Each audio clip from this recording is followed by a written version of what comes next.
Wow. Underlying energy is the Nine of Wands. So the Nine of Wands talks about feeling exhausted, putting up a wall, but this is also feeling like ready to give up, throwing the towel. Now you've been waiting a long time, and I feel like you've been pushing and pushing, and this is a point, kind of a point where you can see the ending. You can see the end, but it's really hard because it's, you know, you've come so far, but then you've been through so much at the same time, right? It's one of those things where it's like kind of hard to keep pushing forward when you know you've been pushing for so long, especially when you've just kind of gotten, if you have been waiting on something and you're still waiting on it, then it's like, oh my god, how long do I have to wait for? Now if this is not the case, right, then this is just talking about you dating, this is talking about how long you've been working on something, and really if it's truly worth, the effort that you're doing, that you're pushing, that you're pushing this for, what I mean. Basically what I'm trying to say is that y'all are exhausted and really tired, but I don't think you're ready to quite give up yet. Now, the situation is this. The card that you're reading is the Chariot, which talks about victory, things moving fast, progress. The challenge is getting things moving, because what's crossing that is the Eight of Cups. The reason why things aren't moving right now is because someone's emotionally drained. Someone's emotionally drained with the situation. They can't give anymore. Like there's nothing they can give more to the situation. This Eight of Cups is usually dissatisfaction, being emotionally done. There's nothing you can give to the situation. There's nothing more you can have, because there's nothing here that really gives you anything to work with. Because honestly, it's like you're not really satisfied. Nobody's satisfied with the cups that are being presented here.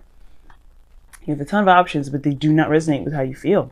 So you just can't go with any of the options. But that doesn't mean that there isn't any option out there at all. Usually the Eight of Cups indicates that you go out there and find what it is that you want. But right now this is emotionally drained. And this is kind of comboing this Nine of Wands, which indicates that you're exhausted anyway. So as much as you want things to move, you're tired, you're exhausted, there's not much you can give any further to the relationship. You've already tried to, and I feel like it's probably exhausting a lot of the other options, but you may have to find a different avenue, one where you're having to trust your intuition. Okay, now in the past you have the Star. Now the Star is talking about hope, belief. This is talking about faith and healing. And I feel like for a lot of you guys, you did have some sort of glimmer of hope in your past. Like you guys felt this. And this is in your foundation. Even though it's in the past, this is still a foundation. You built something off of faith. You've built something that that you at one point believed could be yours. And right now you're going through a transition where it kind of could feel like you're not sure about what it is that you want. So things will change, right? Some aspects about your dream will change, but ultimately I feel like you guys will still you still have a bit of hope, which is why you have the Knight of Wands here, right? You're exhausted, but you haven't necessarily given up, because you do have strong beliefs. You guys are fixed signs. You guys know, when you believe in something, it's very hard for you to not believe in it. But the situation is that you're exhausted. It's like, it's so hard to deal with. And I don't know if the other person's making this exhausting for you, but the situation is this: like, you have the Star in your foundation. There was hope. There was some healing there, and it was, most importantly, there was a star that you felt that you could definitely reach. Death is in your present though, and death is definitely draining your energy at this moment. You're going through Scorpio energy. You are Scorpio energy yourself. You're in Scorpio season, but the situation is talking about releasing something, letting something go. And I feel like the Eight of Cups is like releasing something that is not something that you desired in the first place. It's like whatever you're emotionally done with, it has this, there's a purpose for you feeling that way. Obviously to let it go, obviously to release that. Right? Because you move on to the Tower. Something changes about this, right? And I feel like here's the thing: the Death and the Eight of Cups would go hand in hand, but I kind of get this sense that there's a tug of war.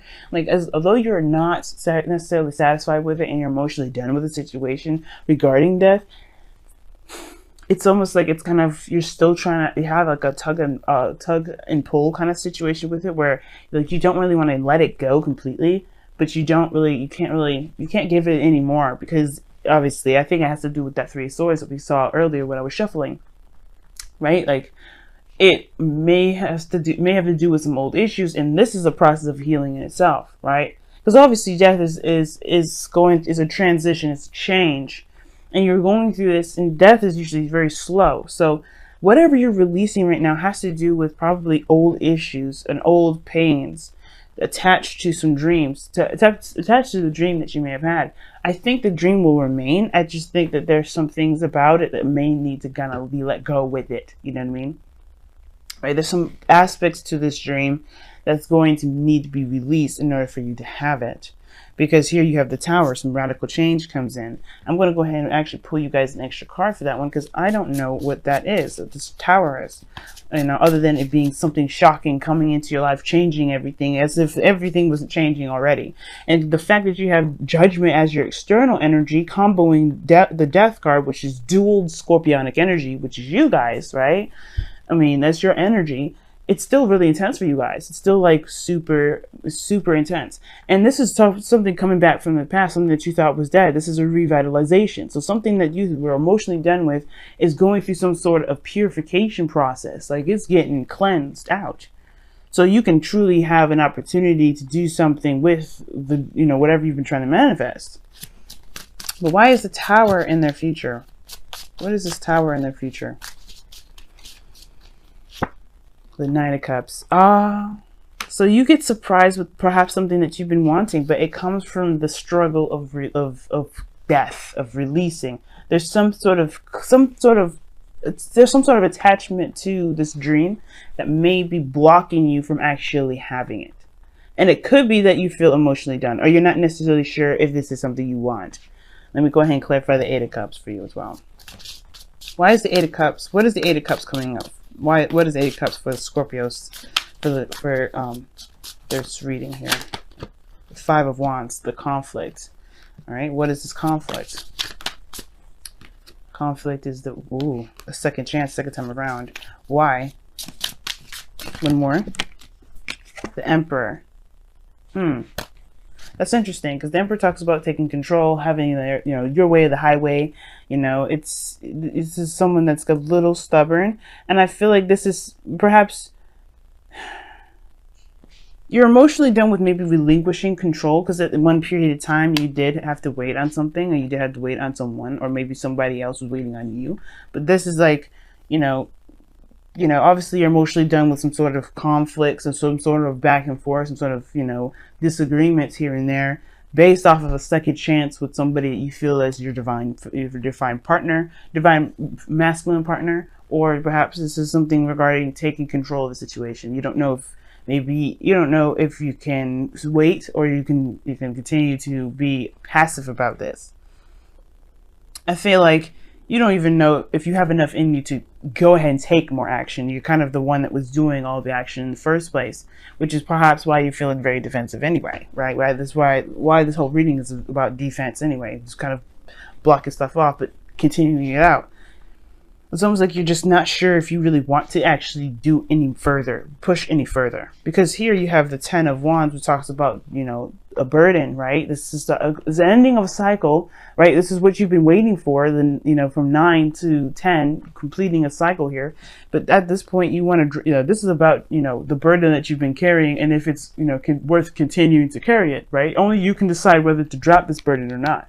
And what your outcome is showing is that you end up working harder and better and more focused, because you recognize what it is that you're carrying, that, you know, something that you've been building from the ground up, something that you've been working very hard toward anyway.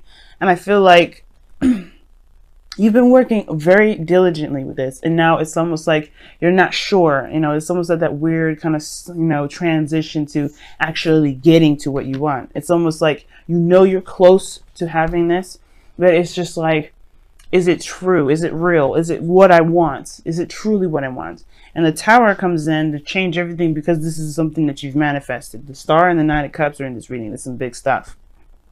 But I feel like whatever this burden is, I feel like it's talking about releasing it, because, you know, with Ten of Wands, you know, there's only so much you can do. This is, you know, you gotta have to divvy this up somehow, right? Because the Emperor would do everything by himself. But should you do it by yourself? Perhaps you should get some help. Perhaps you should allow people to help you and let people in, instead of blocking people off and trying to do everything on your own. If this is what you're doing, Scorpios. And if you're not doing that, right, then this is talking about what burden you have going on that needs to be, You know, it needs to be relinquished for your sake right now, because this is about your dreams. This is about what it is that you're trying to manifest. And you're a diligent hard worker. Everybody knows that about Scorpios. Any fixed sign, really. You want something, it's not, you know, it's not gonna, you're not gonna fight. You know, you're not gonna not fight for it. You're gonna continue to fight for it. But I get this feeling for some of you guys out here, this 10 of Wands, it's a burden for you, but it's something that you, one, are willing to carry. But I think there's aspects about this burden that you don't want at all with it. Like whatever you're trying to manifest with this, whether this is a relationship, a career, or whatever, right? There's something about it that's not appealing to you. And I don't know if it's the conflict. I don't know if it's the person that you're dealing with. I don't know if it's even the second chance with a particular individual. Now you have two cards that are comeback cards, but I get this feeling that you guys are just tired of constantly doing things or putting yourself out there, or you guys are tired of the constant, you know, the constant back and forth, like who would do what, the power play. But I feel like it may be just that, you know, there's something about it personally, which would go back with the Three of Swords, that's causing this sort of feeling of exhaustion, right? It's almost, maybe this is a tug of war within yourself, because it doesn't have any other person in here other than the Emperor. And the Emperor could still be you, you know what I mean? It doesn't necessarily have to be anybody else. It could be an Aries. We have an Aquarius here. We have dual Scorpio energy. But, and we even have Cancer here, but that's the thing, like, it doesn't really scream out anyone else. And this looks like this is a really big change and a transition in your life right now regarding everyone else around you, rather than other people affecting this. And I'm not saying this is your fault, this is you're causing yourself a lot of grief, a lot of problems, but this is something that's internal to you. Or this is something external even as well, because this is we got major arcana coming up the wazoo. 1, 2, 3, 4, 5, okay, and a 6, 7. So you have 7 major arcana cards coming out of this. But the outcome is showing the 8 of Pentacles, which talks about working hard and focusing on really diligently on what you're trying to build.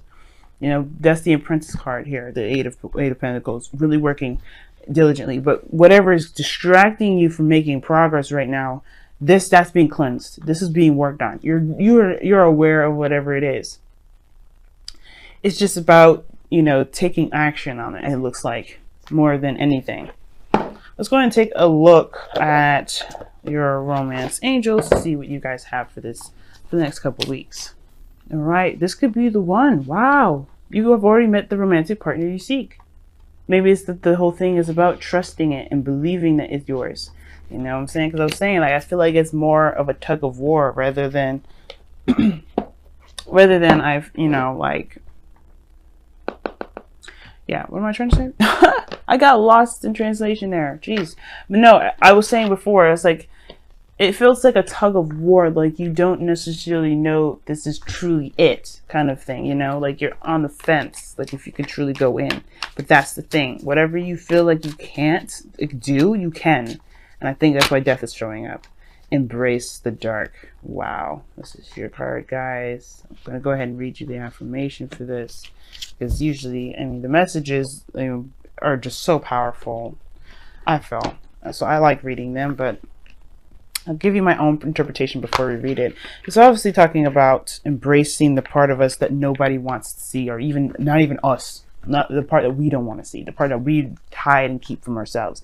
And I feel like that's the thing that's exhausting you. You've been kind of holding back, keeping things from your significant other, because you weren't necessarily sure you can truly take that leap and trust that person. Perhaps like, there's something about the person that you're with that you know you can feel comfortable with, but you don't necessarily feel comfortable with yet, because you haven't exposed who you are. You haven't revealed the true essence of your Scorpio energy.